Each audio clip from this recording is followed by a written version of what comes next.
Srimad Bhagavatam, Canto 5, Chapter 24, Text 22. Navai Bhagavan Nonam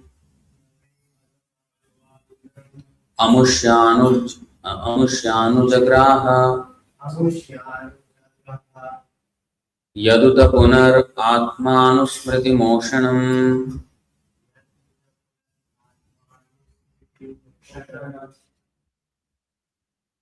Mayamaya Bhogaishwaryam Eva Tanuteti.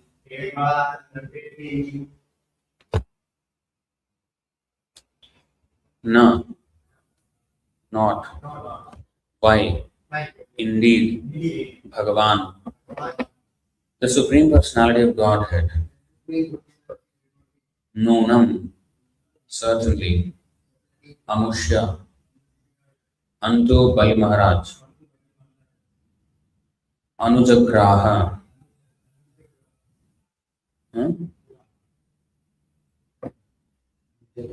Anujagraha. Don't you see a line on top of A there? That means Dirgha, right? It shouldn't take too long to learn this. I think this is like kindergarten stuff. I don't want people making mistakes over and over and over again after you know already what it is.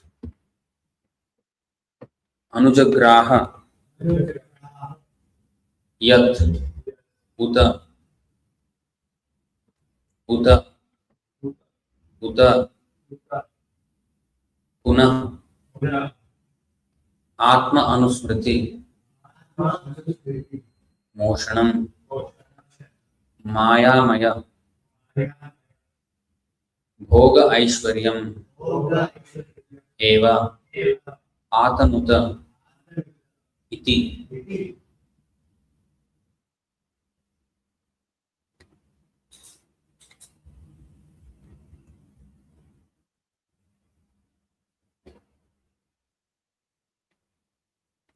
Translation purport by His Divine Grace A.C. Bhaktivedanta Swami Srila Prabhupada Ki Jai.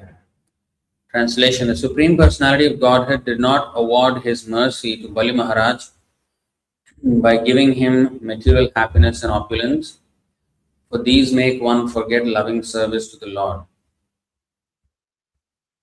The result of material opulence is that one can no longer absorb his mind in the Supreme Personality of Godhead. Please repeat. The Supreme Personality of Godhead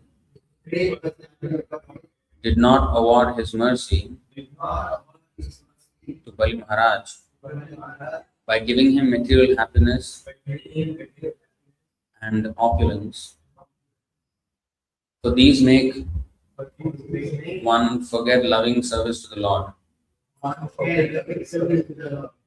That's wrong. For these make one forget loving service to the Lord. The result of material opulence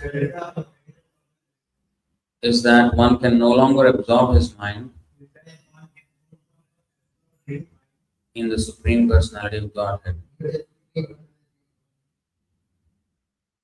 Purport: There are two kinds of opulence.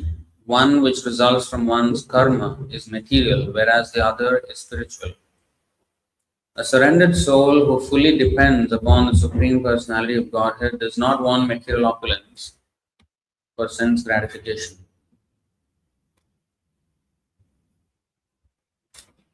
Therefore, when a pure devotee is seen to possess exalted material opulence, it is not due to his karma. Rather, it is due to his bhakti.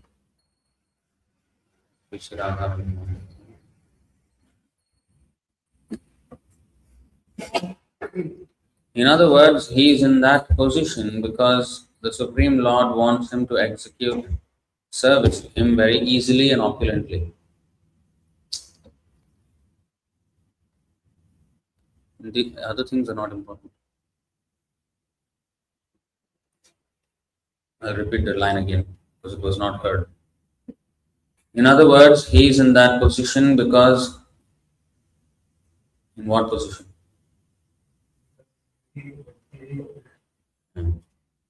In other words, he is in that position because the Supreme Lord wants him to execute service to him very easily and opulently. The special mercy of the Lord for the neophyte devotee is that he becomes materially poor. This is the Lord's mercy because if a neophyte devotee becomes materially opulent, he forgets the service of the Lord. However, if an advanced devotee is favored by the Lord with opulence, it is not material opulence but a spiritual opportunity.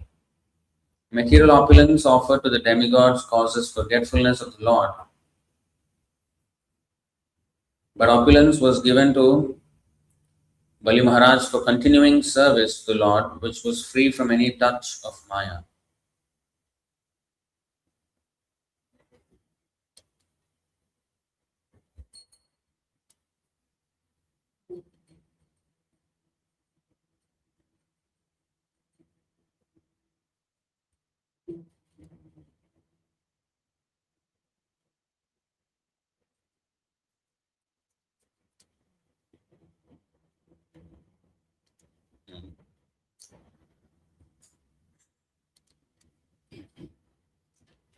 ॐ अज्ञानतिमिरान्धस्य ज्ञानाञ्जनशलाकया चक्षुरुन्मीलितं येन तस्मै श्रीगुरवे नमः। श्रीचैतन्यमनोभीष्टं स्थापितं येन भूतले स्वयं रूपः कदा मह्यं ददाति स्वपदान्तिकं। वन्देऽहं श्रीगुरो श्रीयुतपदकमलं श्रीगुरुन् वैष्णवांश्च श्रीरूपं साग्रजातं सहगणरघुनाथान्वितं तं सजीवम् साद्वैतं सावधूतं परिजनसहितं कृष्णचैतन्यदेवं श्रीराधा कृष्णपादान् सहगणललिता श्रीविशाखान्वितांश्च। हे कृष्णकरुणा सिन्धो दीनबन्धो जगत्पते गोपेश गोपिकान्त राधाकान्त नमोऽस्तुते। तप्तकाञ्चन गौराङ्गी राधे वृन्दावनेश्वरी वृषभानुसुते देवी प्रणमामि हरिप्रिये। वाञ्छाकल्पतरुभ्यश्च कृपासिन्धुभ्य एव च पतितानां पावनेभ्यो वैष्णवेभ्यो नमो नमः।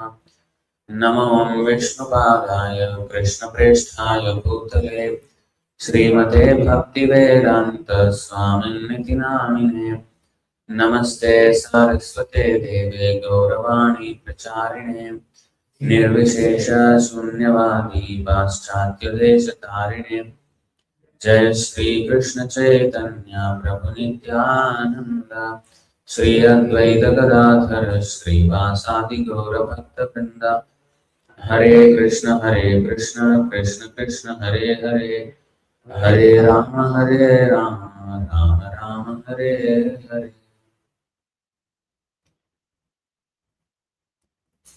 The reason why a neophyte is distracted by wealth is because the Krishna Sambandha Vijnana is not fully established, is not firmly established. Now we should understand Sambandha, Abhideya and Prayojana. We always rush towards Yukta Vairagya in a perverted way. Because Yukta Vairagya actually means to be firmly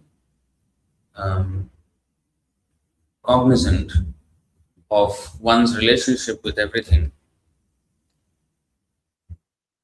how everything is related to Krishna and how we are related to Krishna.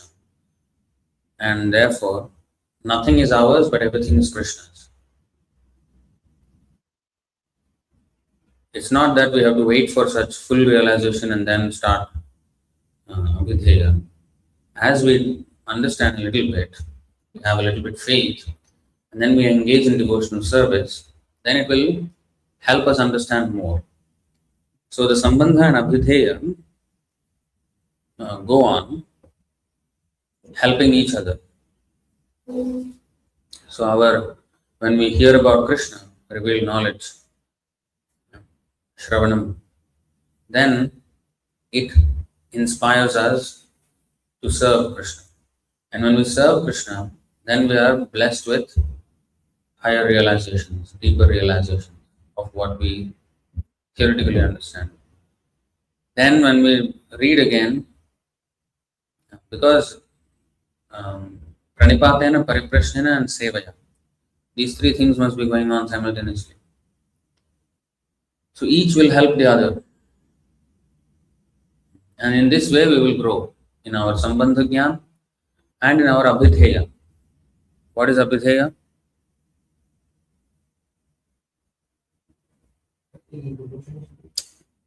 I did not ask you. Huh? What is abhidheya?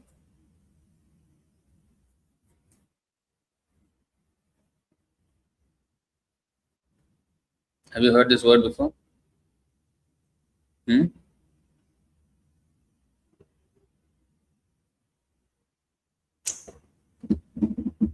So these are absolute basics, If we are here, we have to know these things. Sambandha, abhidheya and prayojana are something which you should know. Sambandha means the knowledge of relationship of Krishna with everything. Krishna says, Aham sarvasya prabhava. Does he say Aham sarvasya prabhava? No. Does he say Aham sarvasya prabhava? I'm asking you. You don't know.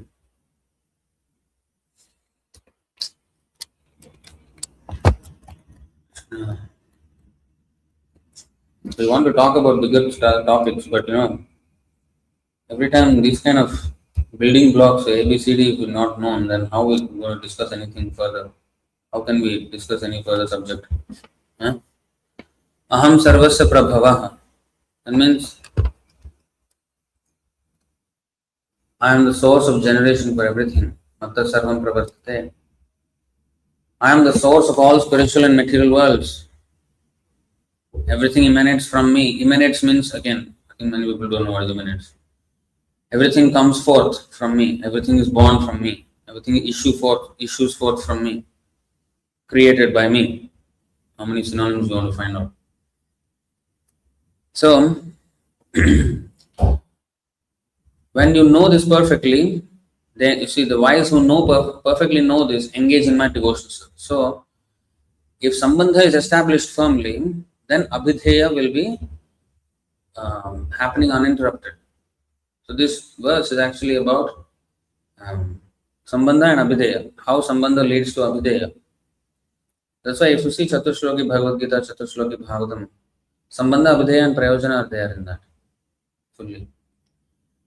And iti matva bhajante maam. So for that reason there has to be sambandha jnana.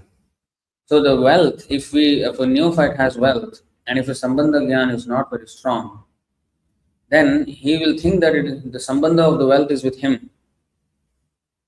That's why Bhaktisiddhanta Saraswati Thakur, anasaktasya, this Rupa Goswami's verse is there, anasaktasya vishayan yatharham upayunjata nirbandhe nirbandha krishna sambandhe yuktam vairagyam uchate.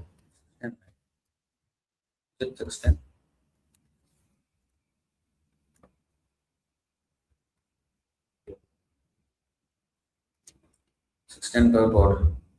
अनासक्तस्य विषयान् यथा अर्हम् उपयुञ्जतः निर्बन्धः कृष्णसम्बन्धे युक्तं वैराग्यमुच्यते प्रापञ्चिकतया बुद्ध्या हरिसम्बन्धि वस्तुनः मुमुक्षुभिः परित्यागो वैराग्यं खलु कथ्यते. When one is not attached to anything, but at the same time accepts everything in relation to Krishna, one is rightly situated above possessiveness. On the other hand, one who rejects everything without knowledge of his relationship to Krishna is not as complete in his renunciation. There is a middle ground. There is a middle problem.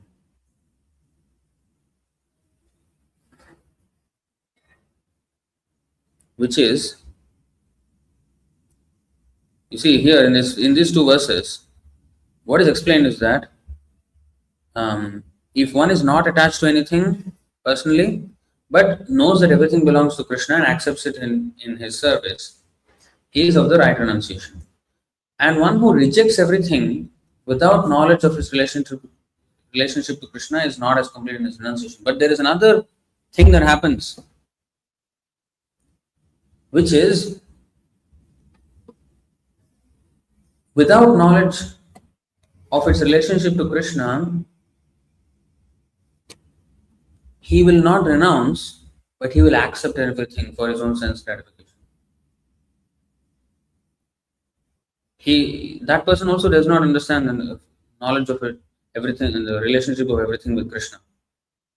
So the renunciant is the Falgu Vairagya. But in the name of Yukta Vairagya, there can be attachment. So therefore, Bhaktisiddhanta Saraswati Thakur said, Asakti Rahita Sambandha Sahita.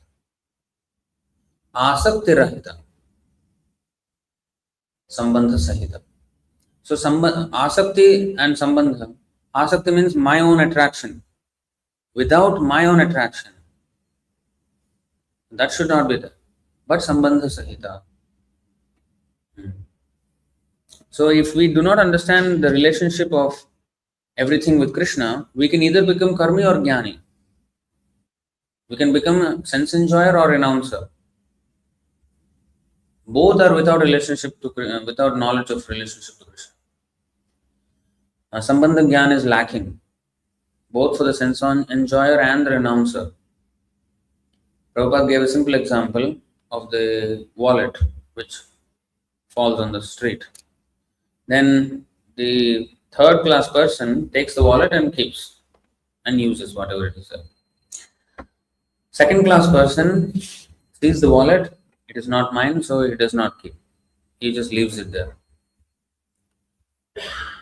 The first class person takes the wallet, tries to find who is the owner and returns it to the owner.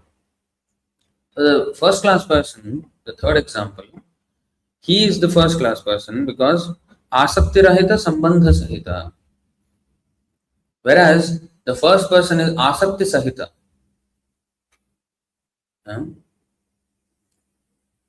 And Sambandha Rahita. Asakti Sahita, Sambandha Rahita. The second class person is Asakti Rahita, Sambandha Rahita.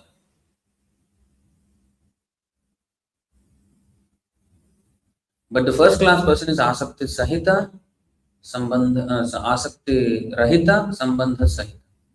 Do you understand? Is it confusing? Rahita means what?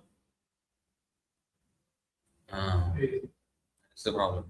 Rahita means without, not having. Sahita means having. Okay. Asakti means attachment. Rahita means not having, Sahita means having. So Asakti, so the third class person who is sense enjoyer, he wants to keep it himself. He has no understanding of his relationship with the owner. He doesn't want to know also. It's better I don't know because I can keep. So he is Sambandha Rahita. He does not have the knowledge of Sambandha, its relation, its true relation with whom it belongs. So Sambandha Rahita, but Asakti Sahita, he has attachment for it. So Asakti Sahita, Sambandha Rahita. The second class person, he doesn't know whose it is, but he also does not have attachment. So Sambandha Rahita, Asakti Rahita. The first class person, Asakti Rahita, Sambandha Sahita. That person is the first class. So the problem with the second class person is that if he does not use it, if he does not give it, he's gentleman, okay, I won't take it. But he's not a gentleman enough because he's allowing others to take it. If something is not used for Krishna, if I may not use it for Krishna, and somebody else will use it for their sense gratification. No, not only should I not take, but I should not allow anybody else to take. Only Krishna should be the beneficiary. Aham, what is that? Aham hi yajnana. What is that? Aham sarva yajnanam bhokta cha prabhureva cha. 924. He is the beneficiary of all sacrifices and everything, and Ishavasmidam sarvam. So everything belongs to the Lord. Sarvaloka Maheshwaram. So everything should be used for his satisfaction.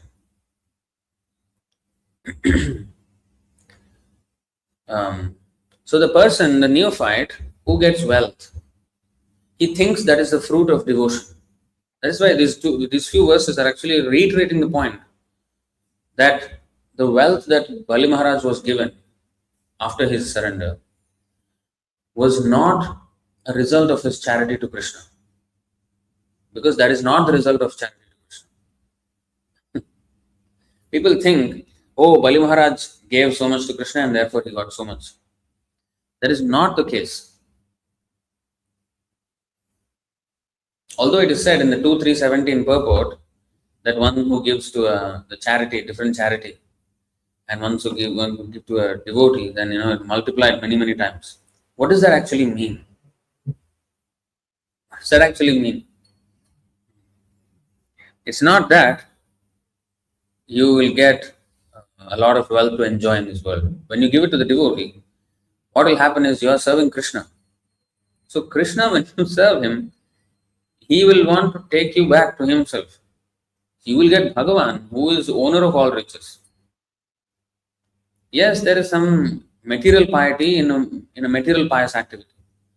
But a person, if you serve a devotee, that is not material pious activity. That is explained by Bhaktivinoda Thakur, right? Different types of pious activities. Bhaktyonmukha.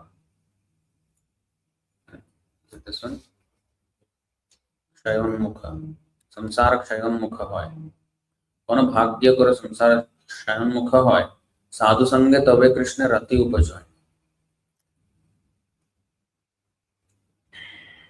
By good fortune, one becomes eligible to cross the ocean of nations, and when one's term of material existence decreases, one may get an opportunity to associate with pure devotees. By such association, one's attraction to Krishna is awakened. And the purport, Srila Bhaktivinoda Thakur explains this point. Is this bhagya, fortune, the result of an accident or something else? In the scriptures, devotional service and pious activity are considered fortunate. Pious activities can be divided into three categories. Pious activities that awaken one's dormant Kṛṣṇa consciousness are called bhaktyunmukhi sukriti. Pious activities that bestow material opulence are called bhogonmukhi sukriti. And pious activities that enable the living entity to merge into the existence of the Supreme are called mokshonmukhi sukriti. These last two awards of pious activity are not actually fortunate. Pious activities are fortunate when they help one become Krishna conscious. The good fortune of bhakti unmukhi is attainable only when one comes in contact with a devotee. By associating with a devotee, willingly or unwillingly, one advances in devotional service, and thus one's dormant Krishna consciousness is awakened. So when we have our charitable disposition towards a devotee, now why are pious activities encouraged in the Vedas? From this purport we can understand. If I am charitable, because charity is yajnadana tapah karma, pavanani manishinam. So these are encouraged that one should be charitable. Such a charitable person may give charity to many causes. Yeah. He thinks he is helping everybody, but actually he is not helping. Nobody can help anybody. But such a charitable disposition is encouraged still because there is a hope that he may, in the course of his charity, do that to a devotee. And that's when his bhakti unmukhi sukriti will start to, when we say ajnata sukriti, when he comes from ajnata sukriti, that is this bhakti unmukhi sukriti. When a devotee canvasses for the Lord and he donates something to the devotees who serve the Lord, use everything in Krishna's service, then he will actually advance in devotional service. So why would such a person be awarded if a person is endowed with bhakti unmukhi sukriti? Why would he be endowed with further opulence to distract him? So he will actually, when it is said that unlimited multiplication in the 2.3.17 purport, it actually means that one is spiritually benedicted eventually. because that is more than anything material. It's infinite times whatever we can get by material. Because Krishna actually loves us. Krishna is not a businessman. He is not here to pander to us. He does not pander to us. Whereas the demigods, they, what is that? Uh, 312, 311, I think.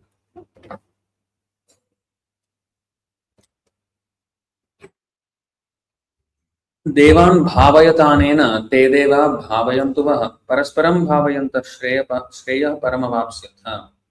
It's more like business transaction. The demigods being pleased by sacrifices will also please you, and thus by cooperation between men and demigods, prosperity will reign for all. This is called cooperation. Krishna does not cooperate with us. He wants us to cooperate with him. Co-pilot, for example, when it said co, that means that person is a helper or an assistant, secondary to someone else, the main pilot. So co-pilot is a person who goes with him, assistant. So cooperate means whose operation is it? We want Krishna to cooperate with us, or we have to cooperate with Krishna. Who is the secondary person? We are the secondary. So we have to cooperate with Krishna. He is the one who is doing operation. We have to cooperate with him. He is the pilot. He is the charioteer. So we have to cooperate with his mission, and that is our secondary position. That is called service. Otherwise, we are trying to engage Krishna in our service, which is not correct. Which is the offensive attitude which brought us here into this material world. So, Bali Maharaj was given so much wealth by the grace of the Lord because the Lord wants him to just serve opulently, increase. Because when the devotee who is Akinchana Gochara means, Prabhupada said in one lecture he explains that Yudhishthir Maharaj was the emperor of the world. He has all opulence at his command, but actually he was Akinchana. Because he has no material desire. Asakti rahita, but sambandha sahita. So therefore, the thing is not about wealth. Wealth is not a distraction by itself. Just like woman is not a distraction by itself. But our lust for the woman or our lust for wealth. The problem is the lust. When Arjuna asked, why do we commit sinful activity? Krishna said, even though when we do not want to commit sinful activity, why do we do it? Kamesha krodhesha. So this kama, our lust for the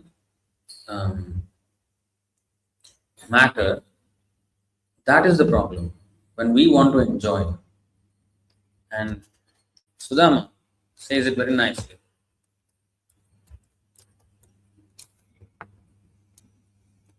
This is this one, yeah. Bhaktāya chitra bhagavan hi sampado rajyam vibhutir na samarthayatyajah adirgha bodhaya vichakshanah swayam pashyan nipatam dhaninan madodbhavam. Adirgha bodhaya. Dirgha means long. Adirgha means short. He has no far, he's not far sighted,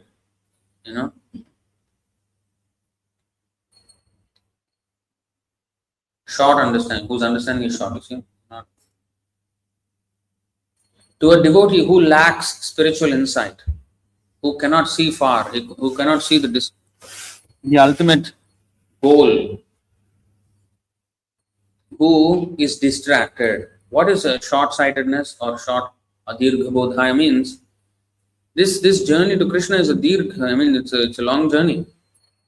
It's a very far achievement, not by distance but by consciousness. Because distance, Krishna is paramanu chayantarastha, and he is in every atom. So distance-wise, there is no problem actually. We are always with Krishna. But so near yet so far, as they say. That's our case because our consciousness is not there. Like you see, like some of you have come from like many kilometers away, but there is a next door. They're just so near physical proximally, but they're not here because consciousness is so far away. So the consciousness is what matters.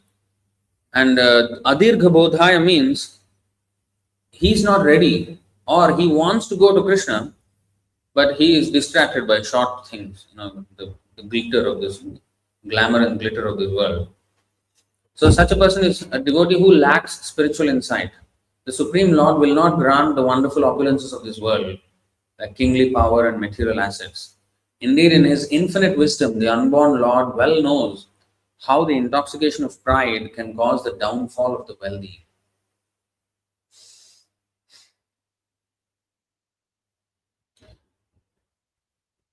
So now that our movement is still small, this is the right time to have the right attitude. Because we don't want to end up as a big worldwide conglomerate of temples without principled approach, without strong principles and far-sightedness. If we are Adirgha Bodhaya, we will not be able to handle. So like Prabhupada said, Krishna can give the whole world to us in 18 days, just like he gave it to the Pandavas, who did not have a land on which to put a needle, and 18 days they had the whole world. He gave them everything because they were ready. So Prabhupada said he can give us in 18 days, but are we ready? But then we have examples of other movement, like even in our Hare Krishna movement, where seemingly they have opulence, they have the worldwide reach. Why were they benedicted with that when they were not ready?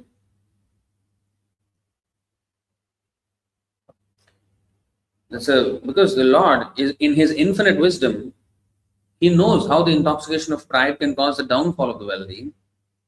Then why would he bestow them with wealth when they are Adirgha Bodhaya? And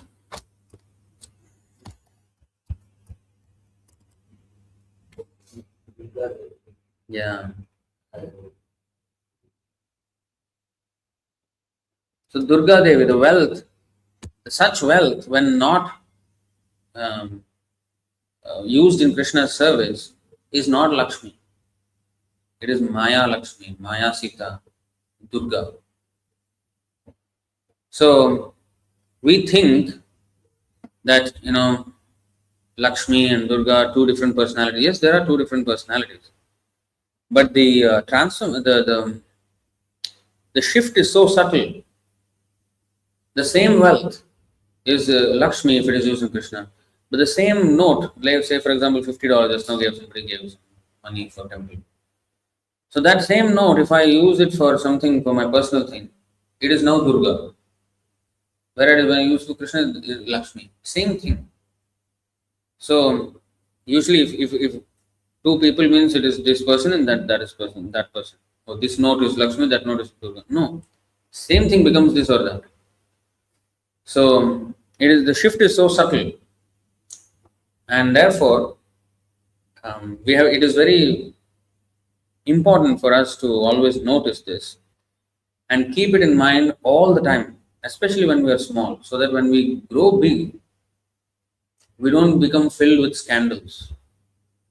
If our character is not there, the song says, "Bhitar bahare thik na hole, gaur milena." Gaur milena. So, if my inside and outside is not pure, I will not get Chaitanya. That's what you said here. See? O worshipable Mother, Durga Devi, please give me wealth, strength, fame, good wife, and so on. So Durga will give us Maya Sukha. Maya Sukhaya Bharam Udvahato. Maya Sukha is a bharam. It's a weight. It's a burden. It will anchor us to this material world. If we want real Sukha, then we have to do this. So you see, here we have actually seen that one of the disciples of Bhaktisiddhanta Saraswati Thakur wanted to enjoy the property of his spiritual master.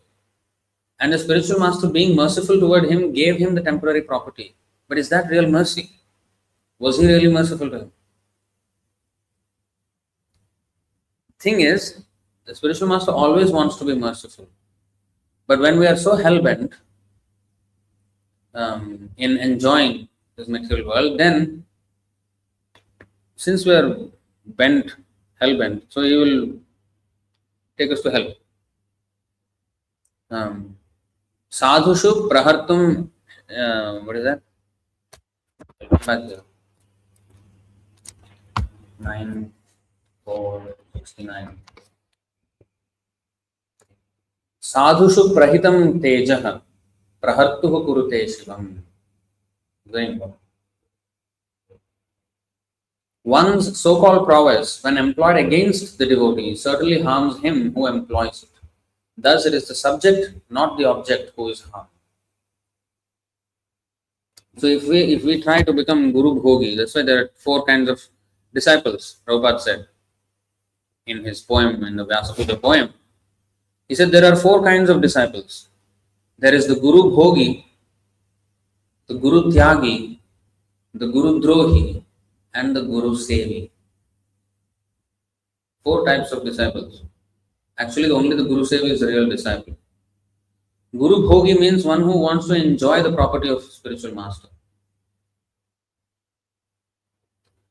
Guru, like the other day we seen Bhaktisiddhanta Saraswati Thakur's, what did he say? If we don't spend money for Krishna, then a day will come when the pujari will take the money from the donation box and buy coconut oil for his wife's hair.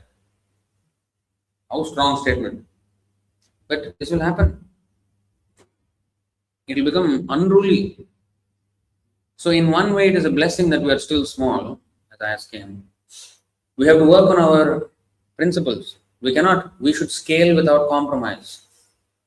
You know what is scaling? Scaling means increasing, becoming bigger. Our movement should not grow by dilution. It should grow with scaling without compromise, not scaling with compromise. We don't want bigger numbers. If all are idiots, all rascals, all hard to manage, you cannot manage the movement. So we have to, now that we are here, we have to work on our, while we are preaching, while we have to make devotees, don't just be carried away by the number of books sold or the external statistics of the seva. That is also important. We're not saying not important. We should increase our book sales, we should increase our donations, we should increase our memberships, we should get the new property that we're trying to hire. Everything we should do. But while doing that, if we forget working on ourselves, then it's a recipe for disaster. We will not be able to manage. We're not only talking about personal wealth. Now, personally, I may be looking like sadhu and saffron cloth and staying in temple and all that. But am I staying here to enjoy or am I here to serve? I should always question myself whether I'm actually full-time devotee. What is the meaning of full-time devotee? Whether my full time, all my seconds of my day, all my days of my week, all my weeks of my month, all my months of my years, are they spent in Krishna's service? So if we introspect like that always, Pashyata, then there is always improvement. Spiritual life will become very blissful if we always introspect. If we find the faults, then we correct them. If we find our own faults, correct them. and become qualified to handle Krishna's wealth, Krishna's movement. We should not remain a neophyte, although we should always consider ourselves a neophyte. But we should, like Prabhupada said, Guru more murkho dekhi. Chaitanya Mahaprabhu said, my Guru saw me grateful. So in front of Guru, we should always fool. But don't become actually fool.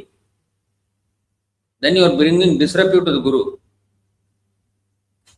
If you do stupid things in the public, and then people will think, what kind of sadhu is he? What is, oh, he's follower of Prabhupada. Oh, this is fun. Oh, these Hare Krishna people are all like this. That's what our Gaudiya Sampradaya name was like that before, our reputation, until Bhaktivinoda Thakur came. Everybody was thinking it's a sex religion, illicit sex religion. So, we cannot bring disrepute to our Sampradaya. We have to represent it so well, and we should be able to handle. If things grow bigger, can we handle without compromise? Can we handle in purity? Purity is the force, Prabhupada said. And because purity will be checked if we are Bhogaishwarya Prasaktanam, Tayapahrita Chedasam, Vyavasayatmaka Buddhi Samadho Na Vidhiyate. So if our single pointed resolute determination will become frayed or splayed by wealth. It's not the wealth that is the problem. We are the problem. Many times in Bhagavatam, if you see, there is a theme. Sometimes women are pointed at as a problem. Sometimes wealth is pointed at as a problem. Like na dhanam, na janam, na sundarim. Or fame is considered a problem. But none of these are actual problems. None of these are problems. The problem is me. The problem is me.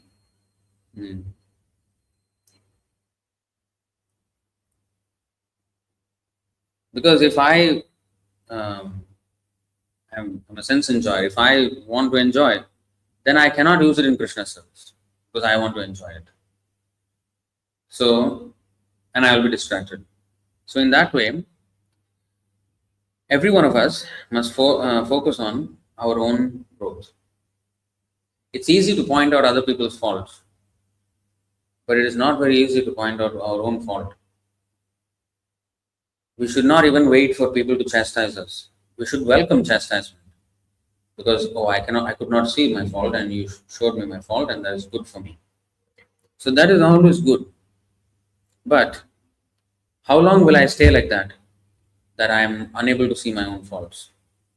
There should be maturity, and maturity means I should observe myself. A mature devotee is not how many years he is in Kṛṣṇa consciousness, but actually how introspective he is. That is how we actually progress. If we, the Prabhupada said, a mad man cannot be cured if he does not even know that he is mad. It's a common sense. If he doesn't know he is mad, if he doesn't know he has a problem, he cannot fix it. You cannot fix a problem which you don't know exists. So we should identify the problem. There is unlimited scope for improvement and refinement in our service. And we should be more than welcome to accept chastisement, correction, but also we should be introspective so that we actually grow. Now going back, see, Bhaktisiddhanta Saraswati Thakur wanted to enjoy, one of the disciples of Bhaktisiddhanta Saraswati Thakur wanted to enjoy the property of his spiritual master. And the spiritual master, being merciful toward him, gave him the temporary property, but not the power to preach the cult of Chaitanya Mahaprabhu all over the world. Gaur milena. See, the power to preach the cult of Chaitanya Mahaprabhu is Gaur Shakti, Swarupaya, Rupanugavarayati, Bhaktivinoda Thakur. Gaur Shakti means that. So Gaur milena, if bhitar bahir thik na hole, if our insides are not purified. So Cheto Darpana Marjanam. So how our heart becomes purified then? By chanting. By chanting, by engaging in service, by serving the Vaishnavas. All these things are important. Hearing, reading.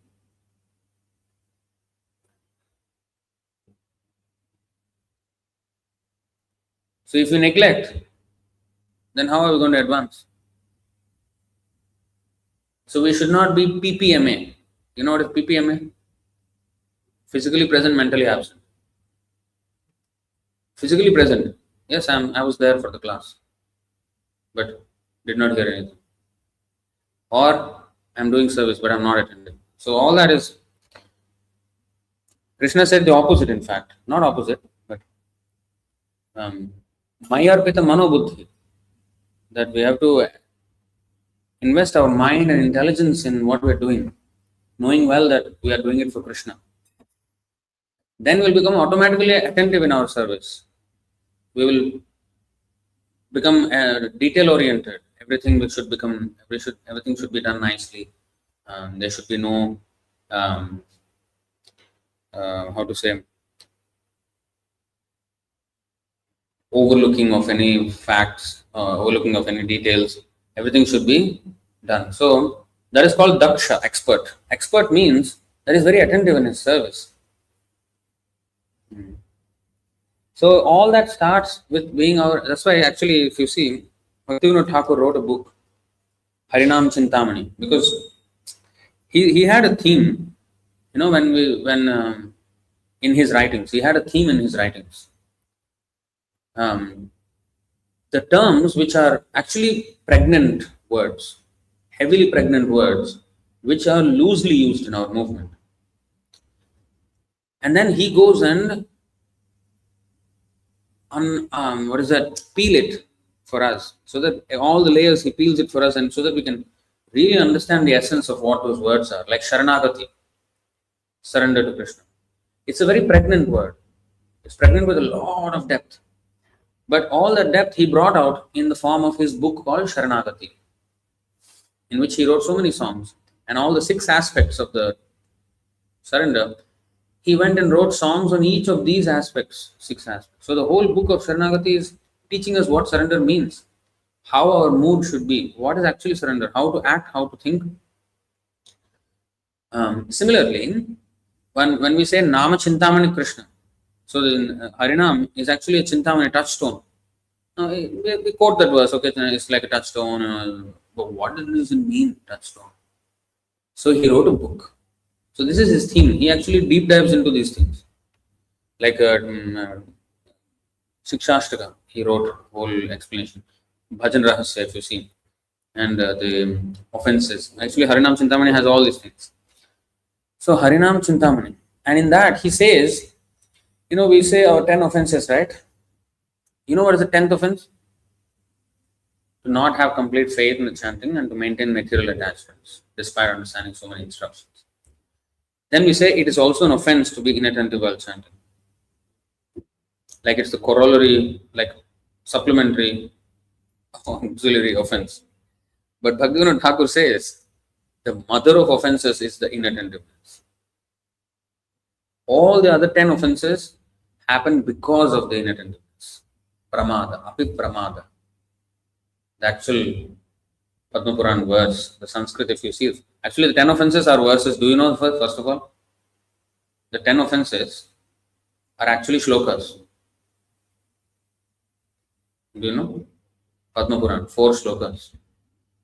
Uttarakhanda, 25th chapter, 15 to 18 verse. So, pramada, the word, is actually inattentiveness. So that inattentiveness is the mother of all offenses, Bhaktivinoda Thakur says. Because when we lose Sannikarshotra Martyanam Anadarana Karanam,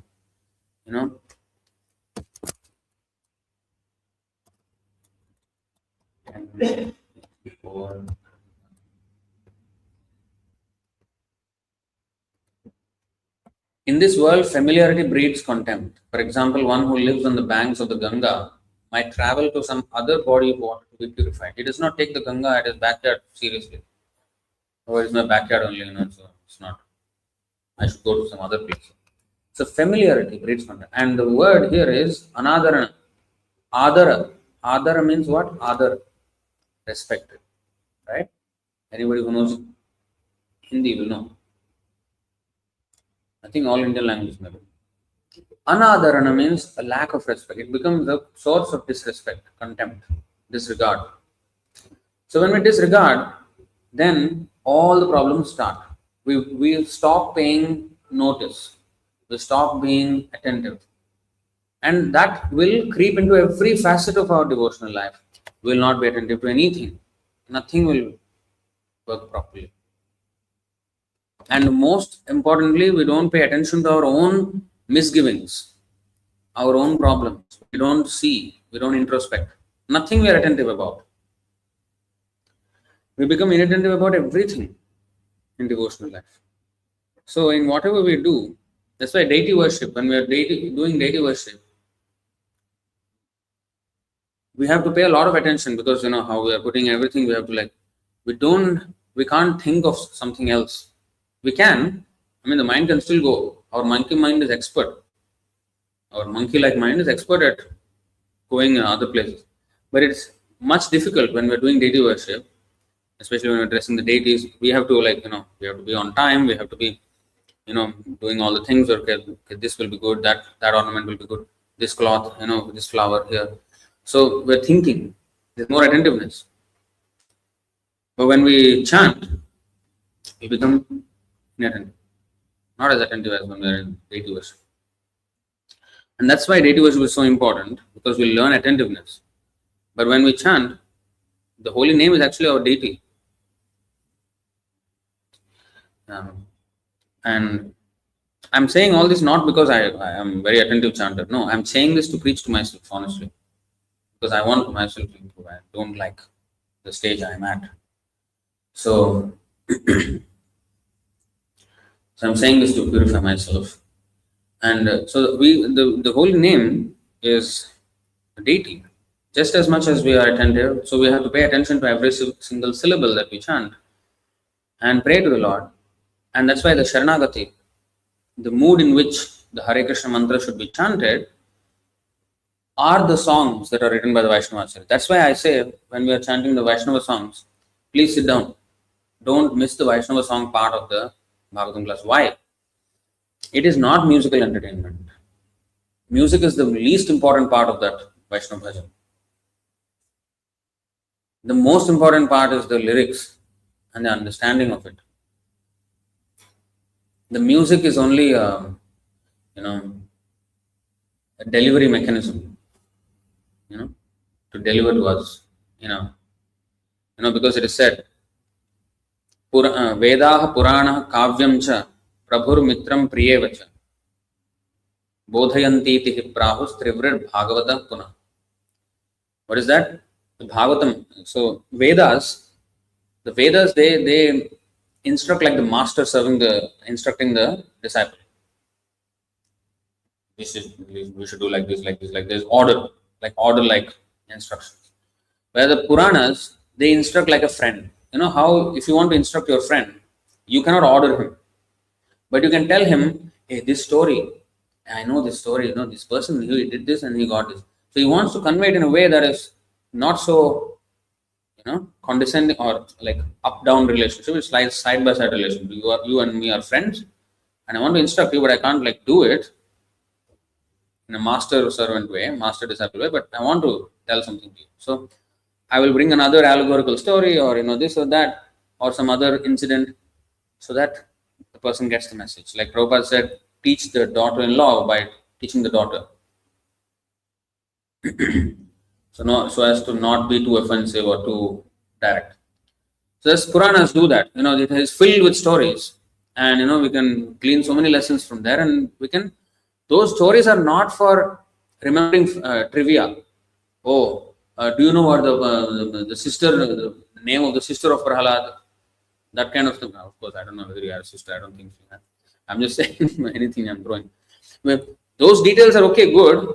That's not the real fruit. What is the transformation? It is not about the information, it's about the transformation. It's about not what I know as a detail in that thing, but how did I change by associating with that pastime. When I read the book, how is it transforming me? Sometimes devotees say, "Oh, I don't remember everything that I read." No, it doesn't. It's not a race for information gathering. We're not information technology. We are transformation technology. So we are TT, we're not IT. So we are working on our own transformation here. So for that, this is like a friend. Then there is kavyam, songs. They instruct like a lover instructs one a beloved. What did I just say? No. Repeat. Vedas master, Puranas friends. Songs are like a lover instructing the beloved. If you see Bhaktivinoda Thakur song, how you will feel the devotion, like how even in Bhagavatam, the prayers of the devotees, you see how much feeling they have for the Lord, like how much love they have for the Lord. So when we see that they are praying so heart-rending prayers, so then we understand, oh wow, that's how it should be. So in this way, three ways they are teaching. So Bhaktivinoda, so when in the Vaishnava songs, the music is only the delivery mechanism. Whether it's the lover to the beloved or friend to friend or master to disciple, the message has to be transmitted. Which way you're going to do it, to which audience, that's another thing. But the message has to be transmitted. Which encryption method you want to use, that is another. Message has to be transmitted. So these are only delivery mechanisms that the message, but the message is the important thing. Now every day, why did I do the Strengthening Foundation series? Because I understood that it was an epiphany for me. Because until then I was thinking everybody understands. But no, devotees did not understand the songs that we are singing every day. Getting only singing the alphabets of the song. Namakshar Bahirai Bate Namaka Bhunoi. That is what is happening. Namakshar is coming out. The song's alphabets are nicely with full rhythm and rag and tal and everything going on. Meaning not going on. Then how bhitar thik hole, how it will happen?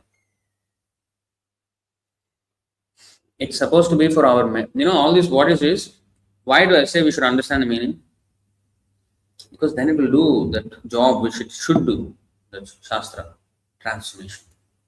The transformation will happen in us when we understand the meaning. It's when we do not understand, it's when we do not pay attention. Sometimes when I ask some devotees questions and then basically cannot answer. So couple of them at least, they said, Prabhu, we are busy working, we don't have time. And nobody, some people say, nobody taught us like this, Then I said, but nobody taught me also. No, you are different. You are dedicated, no, what is different? What is different actually? The thing is, we should just care. We should have enough attentiveness. And we will not be like a mother is attentive to the child's needs because she has love. Priti purvakam, bhajatam priti purvakam. But if we don't have a little bit of, we don't have like super priti of Kṛṣṇa. But at least some, I should be interested. Even if I'm not interested in Kṛṣṇa, I can be interested in that infinitesimal part and parcel of Kṛṣṇa, which is me. That's why Swarthagatim is Vishnu. If I'm really interested in my own self-interest, if I'm not interested in the supreme self-interest, if I'm interested in my own self-interest, am I interested? Do I like myself or not? Like in motivational speaker, they say self-love. Well, that is Swarthagatim. Self-love means what actually? Their understanding of self-love is narcissism. You love yourself, you love how you look, be comfortable in your body. If you're fat, never mind, you like yourself. No. Love yourself means the Swarthagatim. Do good to yourself. That is real self-love. But that cannot happen if you are not Krishna conscious. So, if I am really interested in myself, even if I don't have much attraction for Krishna, then I should pay attention. No? Unless I'm not interested in myself. That's why it's called Atmaha. Even after getting all the opportunity, if I don't use it, Atma. 11:9:29. This one? No. What is that? 11:20:17.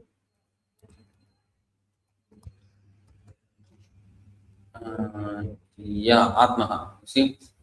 So, you see. निर्देहमाद्यं सुलभं सुदुर्लभं प्लवं सुकल्पं गुरुकर्णधारं मयानुकूलेन नभस्वतेरितं पुमान् भवाब्धिं न तरेत् स आत्मः. All the advantages we have actually. You see this verse, as devotees especially, other people don't have. This is not only the advantage of human life, but in human life, getting guru. You see, nirdeham, sudurlabham always, already. And then guru karanadharam, we have guru. 99.99 people don't have. 99.99% don't have guru. We have guru. We have all the instructions. Because sometimes one can have guru, but no instruction, whether bogus guru or some kula guru, whatever. We have everything. There's nothing else. But puman bhavabdhim nataret. If we don't make it back to Godhead, if we don't cross the ocean like this, we are committing suicide. So, forget about crossing the ocean. You see, the human body, which can award all benefit in life, is automatically obtained by the laws of nature, although it is very rare achievement. This human body can be compared to a perfectly constructed boat. Having the spiritual master as the captain and the instructions of the personality of God we have now. The instructions are not lost. They are in parampara and they are fresh now. As it is Bhagavad Gita we have and all the books of Prabhupada.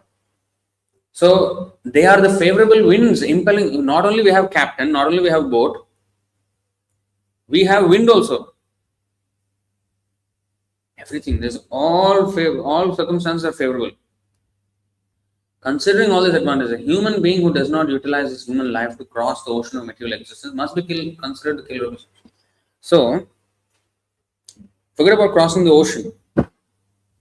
If I officially am engaged in the temple, I am found physically in the temple, my Google location, my phone is in the 9 Lorong 29 Gelang SG 388065. But if my mind is not there,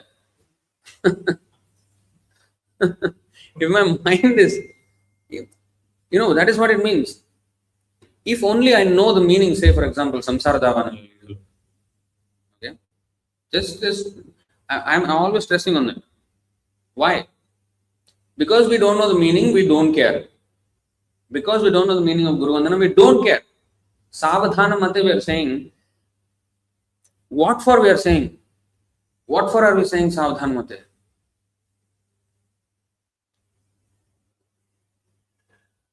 But our mind is not at Savadhan. It is Vishram. Like in India, Savadhan, Vishram, assembly. Attention, stand at ease. Attention, stand at ease. You have this in Singapore? What do you say in Singapore?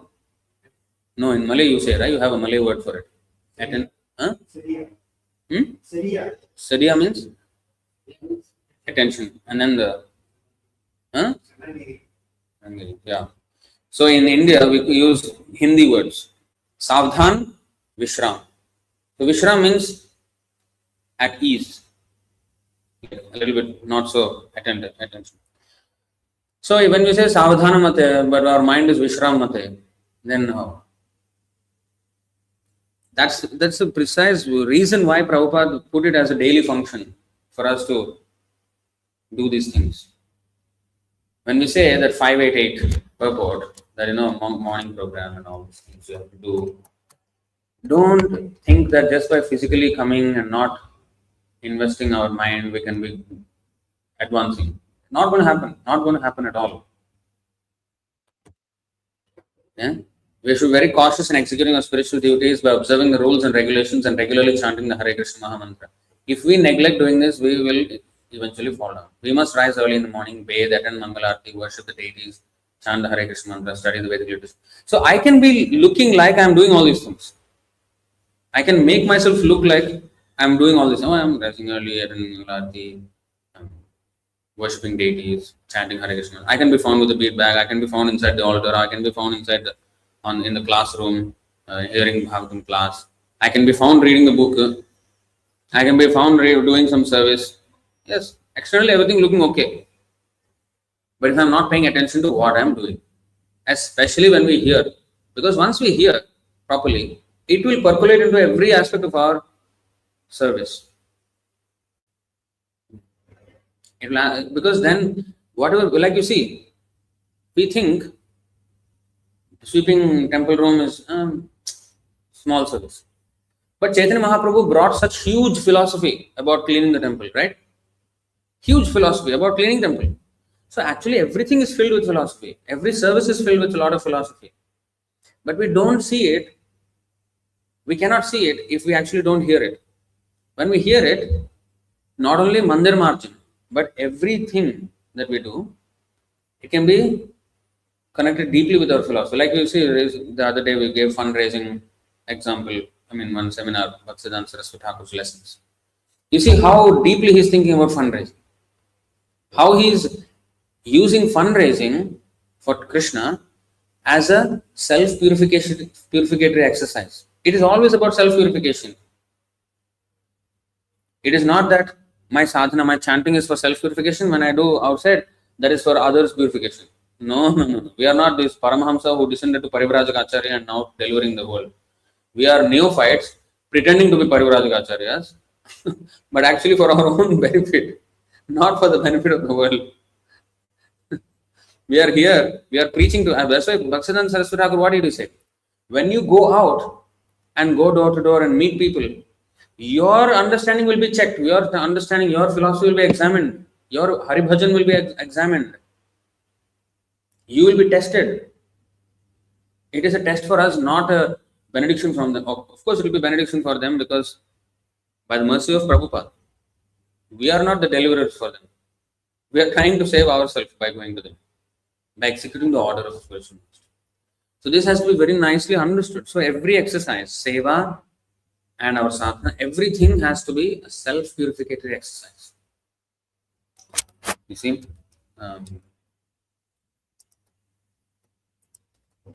Maybe Vishnu can help me with this one. There is another verse, something like this. 3636, this is for my own purification. There is one more, I think, in first canto or something. Tathapi kirtayamyanga yathamati yathashrutam. Another place is yathadhitam yathamati. Another place it is said. Here it is yathamati yathashrutam. Kirtim hare swam satkartum giram anyabhidhas asatim. Asatim means what? Unchaste. Sati. Sati means chaste wife. Asatim means unchaste. So, in spite of my inability, so this is the point, this is where we come from. In spite of my inability, whatever I have been able to hear from the spiritual master and whatever I could assimilate, I am now describing in glorification. You see, whatever I heard and whatever I could assimilate, I am now describing in glorification of the Lord by pure speech. For otherwise, my power of speaking would remain unchaste. It means my power of speaking is not used for Krishna's unchaste. So similarly, yatha dhitam yatha.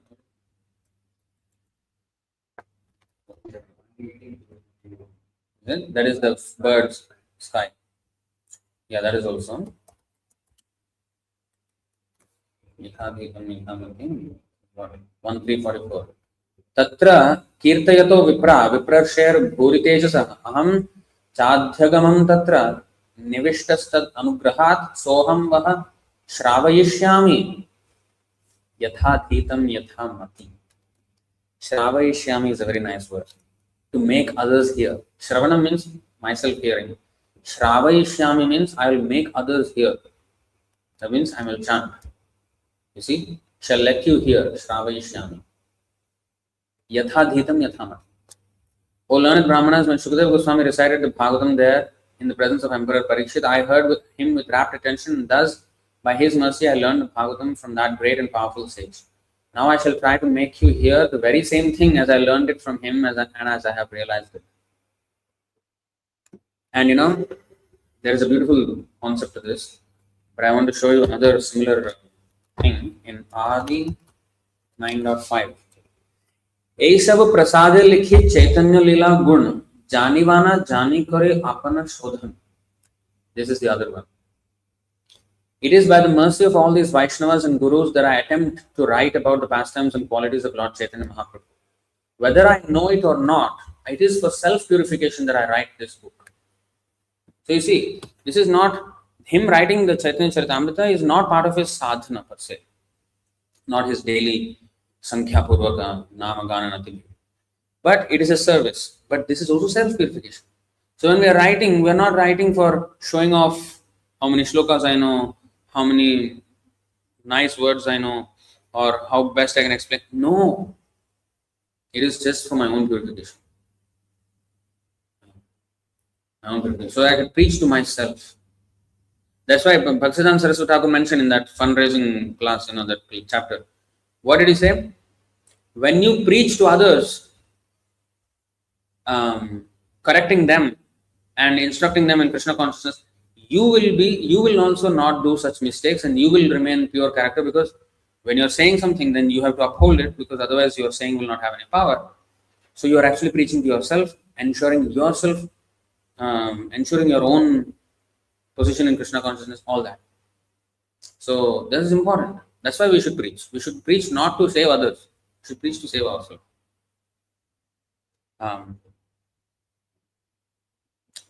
Yathadhitam yathamati. Now, when I hear from Krishna, from the Parampara, from Prabhupada, or from even devotees' realizations, like you see, you may think, what is the need for a class, for a lecture? Oh, Prabhupada has explained everything. Pure devotees already explained. Why another person sitting here, conditioned soul, and must explain? Why? Because when devotees realize what Prabhupada is saying and then tie it all together, bring other parts of the scripture where these things are there, and how their own realizations. In this way, we actually benefit from that, right? There are three things that are very beneficial from a sadhu, right? And this is actually very important. 1660. Bhakta pada dhuli ar bhakta pada jal, bhakta bhukta avashesha, teen mahabal. The dust from the feet of the devotee, the water that has washed the feet of the devotee, and the remnants of food, uchishta.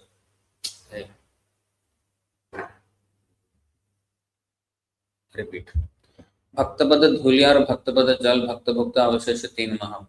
Bhaktapada dhuli means, what is bhaktapada dhuli? Nonsense. Dhuli means what? Dust. The dust at the feet of the devotee.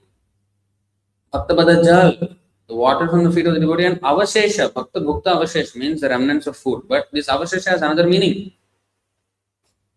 What is the meaning? This has been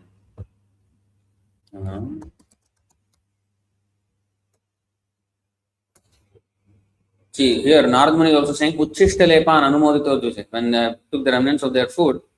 So avashesha and uchishta is the same thing, remnants. But this uchishta has another meaning.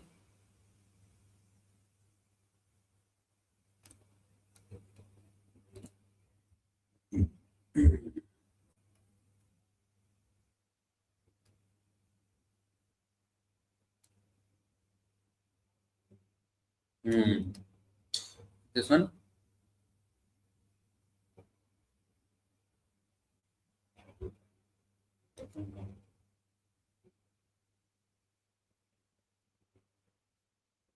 Vrindavan Das Thakur Yeah, I'll give an example. Is it this one? No. Chaitanya Leela Vyas. This what number is this? Madhya 1.13. Okay. Chaitanya Leela Vyas Das Vrindavan Tar Agnya Karo Tar Uchishta Charvan. Actually, the authorized compiler of the pastimes of Sri Chaitanya Mahaprabhu is Srila Vrindavan Das Thakur, the incarnation of Vyasadeva. Only upon his orders am I trying to chew the remnants of food that he has left. So, he's saying that he's describing what was not described by Vrindavan Das Thakur. He's not trying to repeat himself, repeat what Vrindavan Das Thakur has said. But also, it means, in another place also it is mentioned, I think even in Bhagavatam.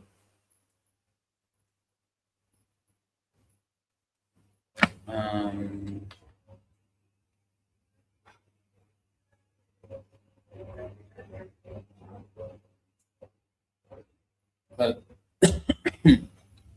a good example of this is the 113 of Bhagavatam. Shukamukhad amrita drava samyutam. So, the Bhagavatam is already sweet, but when it is touched by the Shuka parrot, it becomes sweeter. So, when the message of Krishna is handed down through the devotees, when it comes like that, it is the Uchishta of the devotees. Mahan Mukhachuto. There's another verse actually, Uchishta, but anyway. Sa uttama shloka mahan mukhachuto. See, mukhachuto, it is falling from their mouths. What is falling? The message of Krishna. Bhavat padam bhoja sudha gana nilaha smritim punarvismrita tattva vartmanam kuyoginam no vitaratyalam varaihi. My dear Lord, you are glorified by the selected verses uttered by great personalities. Such glorification of your lotus feet is just like saffron particles. You see, uttered by great personalities. That is Mahan Mukhachuta. And what does it contain? Saffron particles of Krishna's lotus feet. When the transcendental vibration from the mouths of great devotees carries the aroma of the saffron dust of your lotus feet, the forgetful living entity gradually remembers his eternal relationship with you. Devotees have gradually come to the right conclusion about the value of life. My dear Lord, I do not need any other benediction but the opportunity to hear from the mouth of a pure devotee.